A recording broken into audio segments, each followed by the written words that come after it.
हम स्वर्गीय मुजफ्फर पासवान जी को याद करते हैं, उनके चरणों पर श्रद्धा के सुमन अर्पित करते हैं और आदरणीय लालू जी से मुजफ्फर पासवान जी का पुराना रिश्ता रहा। नमस्कार, मैं हूं वरुण कुमार। आप देख रहे हैं जनमन भारत। जनमन भारत में आपका एक बार फिर से स्वागत है।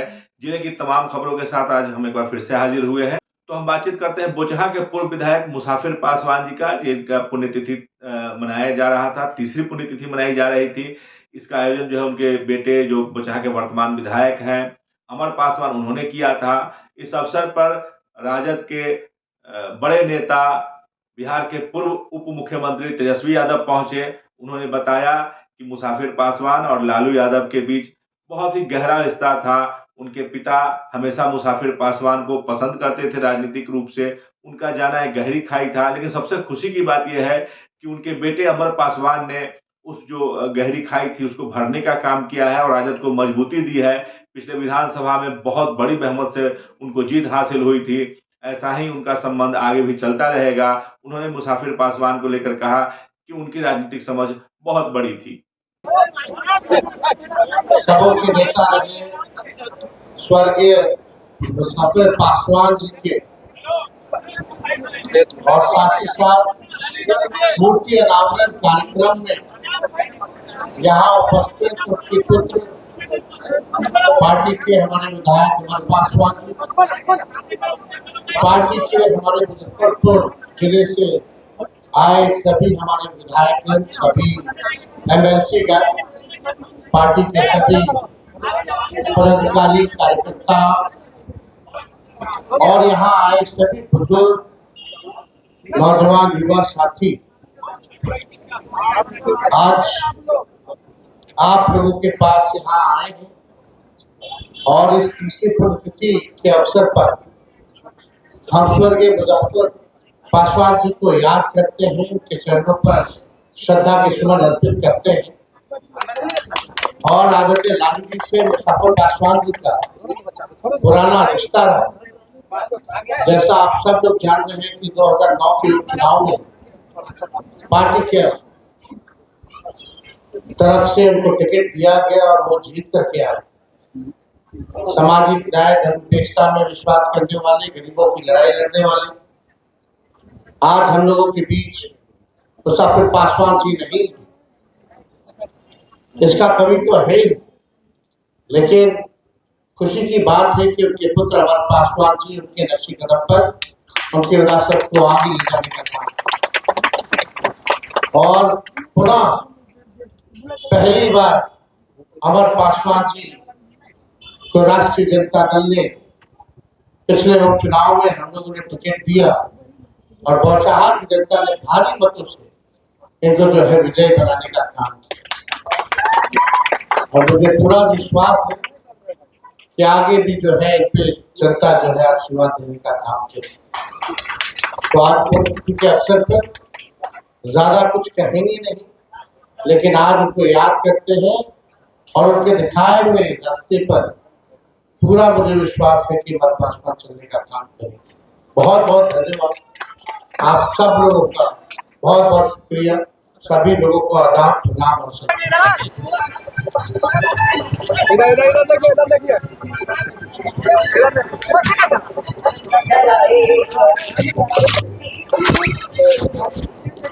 आइए मैडम, आ जाइए।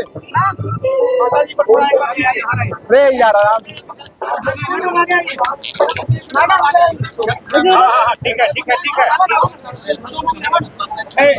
ये ना भाई,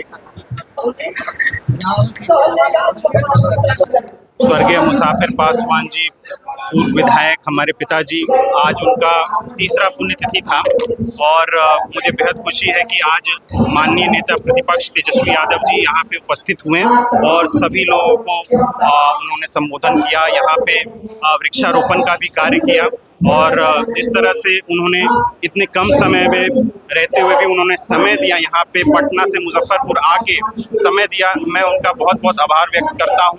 और साथ ही साथ हमारे कार्यकर्ताओं का, हमारे जो भी जनता मालिक जो श्रद्धेय मुसाफिर पासवान जी में श्रद्धा आशा रखते थे, उनके प्रति मैं आभार व्यक्त करता हूं कि वो लोग यहाँ आए और हर साल की भांति वो लोग आते हैं।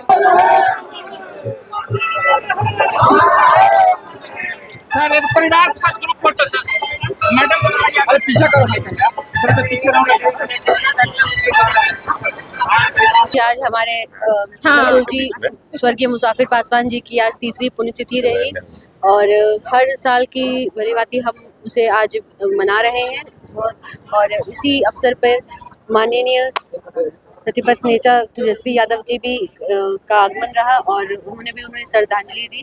तो यही कार्यक्रम आज।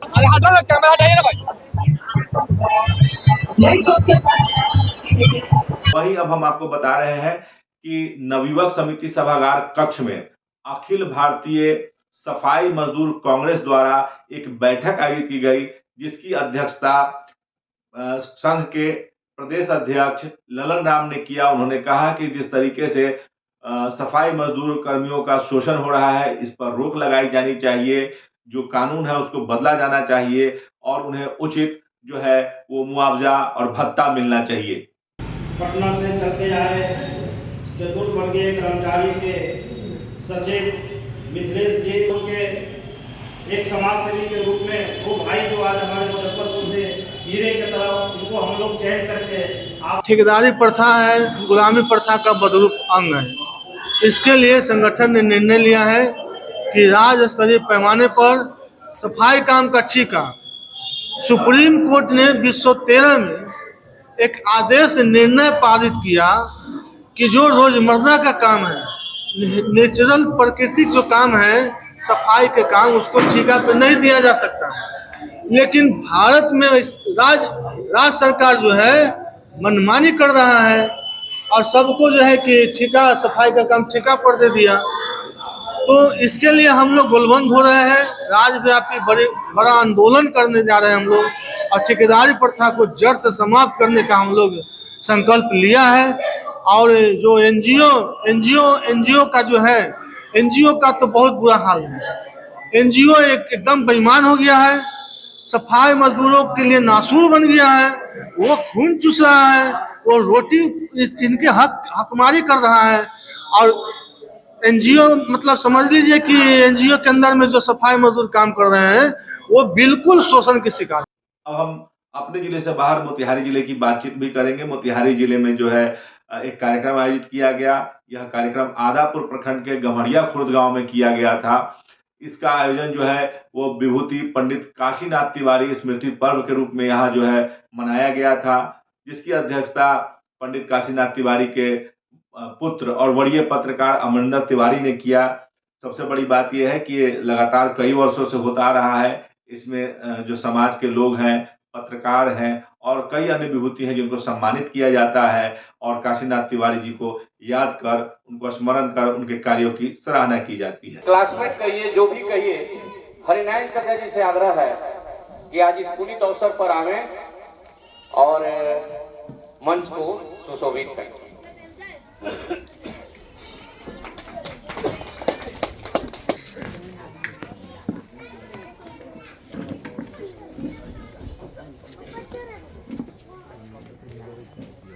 यह आयोजन हम लोग हर साल आदापुर विभूति पंडित काशीनाथ तिवारी की याद में करते हैं। पूज्य पिताजी हमारे काशी तिवारी जी, समाज के लिए योगदान था उनका और उसी चीज़ को याद करने के लिए हर साल हम लोग आयोजन करते हैं। इस आयोजन का उद्देश्य है कि नई पीढ़ी समाज के प्रति जवाबदेह बने और अपने कर्तव्य पथ पर आगे बढ़े, गांव के विकास के बारे में सोचे, समाज के विकास के बारे में सोचे जैसा वह सोचते थे। उन्होंने पहल करके हमारे गम्हरिया खुर्द गांव में एक स्कूल बनवाया, अस्पताल खुलवाया। उसके बाद हमारे यहाँ दलित बस्ती है जहाँ पर वंचित समाज के लोग रहते हैं, उस बस्ती में उन्होंने जो है अपन पाठशाला बनाने का काम किया। उसके बाद जब भी रहते थे तो गांव के हर सुख दुख में उनका योगदान रहा है। उसी को याद करने के लिए हम लोग आयोजन हर साल 24 नवंबर को मनाते हैं और इसको हम लोग आदापुर विभूति पंडित काशी तिवारी स्मृति समारोह पर्व के रूप में मनाते हैं।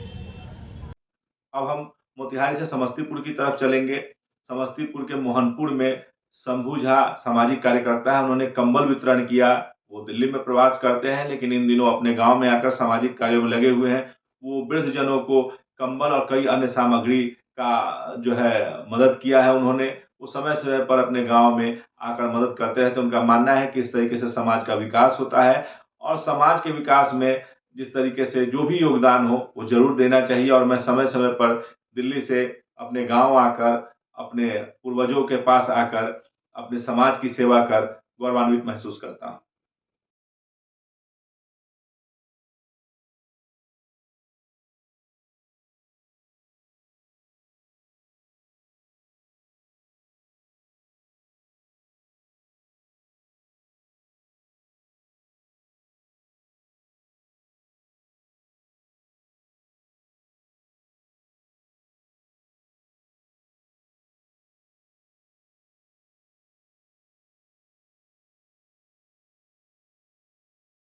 अपने कुछ ज़रूरतमंद लोगों को 11 रजाई और कुछ खाद्य पदार्थ वितरण किया है।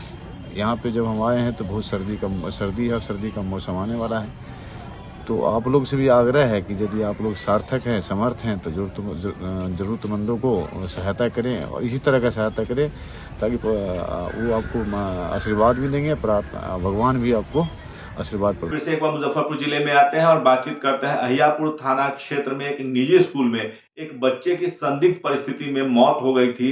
इसे पुलिस ने स्पष्ट कर दिया है। पुलिस के वरीय अधिकारी ने बताया है कि यह प्रथम दृष्टया में जो है आत्महत्या का मामला प्रतीत होता है, क्योंकि वह बच्चा सीतामढ़ी का रहने वाला था और वह कई बार स्कूल से भाग चुका था और माना जा रहा था कि वह स्कूल में और हॉस्टल में नहीं रहना चाह रहा था। शायद इसी कारण से उसने आत्महत्या कर ली है। वहाँ स्थानीय लोगों का बयान लिया गया, स्कूल प्रशासन की तरफ से बयान लिया गया, हॉस्टल में रहने वाले छात्रों से बयान लिया गया है। इससे स्पष्ट हुआ है कि बच्चे ने आत्महत्या की है। फिलहाल मामले की जांच की जा रही है। अभी थोड़ी देर पहले यह सूचना प्राप्त हुई है कि अहियापुर थाना क्षेत्र अंतर्गत भिकनपुर स्थित एपेक्स रेजिडेंशियल पब्लिक स्कूल में एक 10 वर्षीय बच्चे का शव बरामद हुआ है।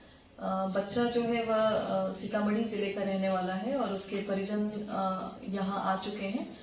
बच्चा, ऐसा बताया जा रहा है कि बच्चा इसके पहले भी स्कूल से भागकर अपने घर 2-3 बार जा चुका था और उसे स्कूल में रहने का मन नहीं था। और घटनास्थल के निरीक्षण और जो बाकी के बोर्डिंग स्कूल के बच्चे हैं उनके बयान से प्रथम दृष्टया यह मामला सुसाइड का प्रतीत होता है और मामले को संज्ञान में लेते हुए बॉडी को पोस्टमार्टम के लिए भेजा जा चुका है और पोस्टमार्टम रिपोर्ट पे जो डॉक्टर्स का मंतव्य होगा उसके बाद ही मृत्यु के कारण पर अंतिम निर्णय लिया जा सकेगा और इसमें अग्रतर अनुसंधान किया जाए। तो आज के लिए बस इतना ही। फिर अगली कड़ी में मुलाकात होगी शहर की कुछ प्रमुख खबरों के साथ, जिले की कुछ खबरों के साथ। तब तक हमारे साथ बने रहिए और हमारे चैनल को लाइक करें, सब्सक्राइब करें और शेयर जरूर करें। ये हमें मजबूती प्रदान करता है। तो नमस्कार। पढ़ाई वही जो नौकरी दिलाए, इसीलिए Doon institute of nursing and paramedical sciences लाए हैं मेडिकल फील्ड से जुड़कर आगे बढ़ने का मौका। BSc nursing, GNM, ANM courses के साथ प्लेसमेंट असिस्टेंस और हॉस्टल एंड बस फैसिलिटी उपलब्ध। SKMCH मेडिकल कॉलेज और सदर अस्पताल में ट्रेनिंग और बिहार स्टूडेंट क्रेडिट कार्ड के द्वारा 4 लाख तक के लोन की सुविधा भी। विजिट NH22 फकुली चौक के नजदीक मुजफ्फरपुर। बीटेक मात्र 4,40,000 से शुरू, पढ़ने रहने खाने के साथ, वो भी स्टूडेंट क्रेडिट कार्ड के माध्यम से। MBBS करे रशिया से मात्र 13 लाख रुपए में, GNM करे मात्र 4,50,000 रुपए में स्टूडेंट क्रेडिट कार्ड के माध्यम से, B फार्मा करे 4,20,000 रुपए में स्टूडेंट क्रेडिट कार्ड के माध्यम से, हॉस्पिटल मैनेजमेंट करे 4 लाख रुपए में, वो भी बिहार स्टूडेंट क्रेडिट कार्ड के माध्यम से। पढ़ने रहने खाने के साथ BPT करे मात्र 3 लाख रुपए में, वो भी बिहार स्टूडेंट क्रेडिट कार्ड के माध्यम से। आप ये सारे पैसे इंस्टॉलमेंट में दे सकते हैं और अधिक जानकारी के लिए अप्लाई नाउ पे क्लिक करें। Shri Parshuram education and placement service private limited, central bank building, Kalambagh चौक, मुजफ्फरपुर, बिहार। हमारा कॉन्टेक्ट नंबर है 7004165687।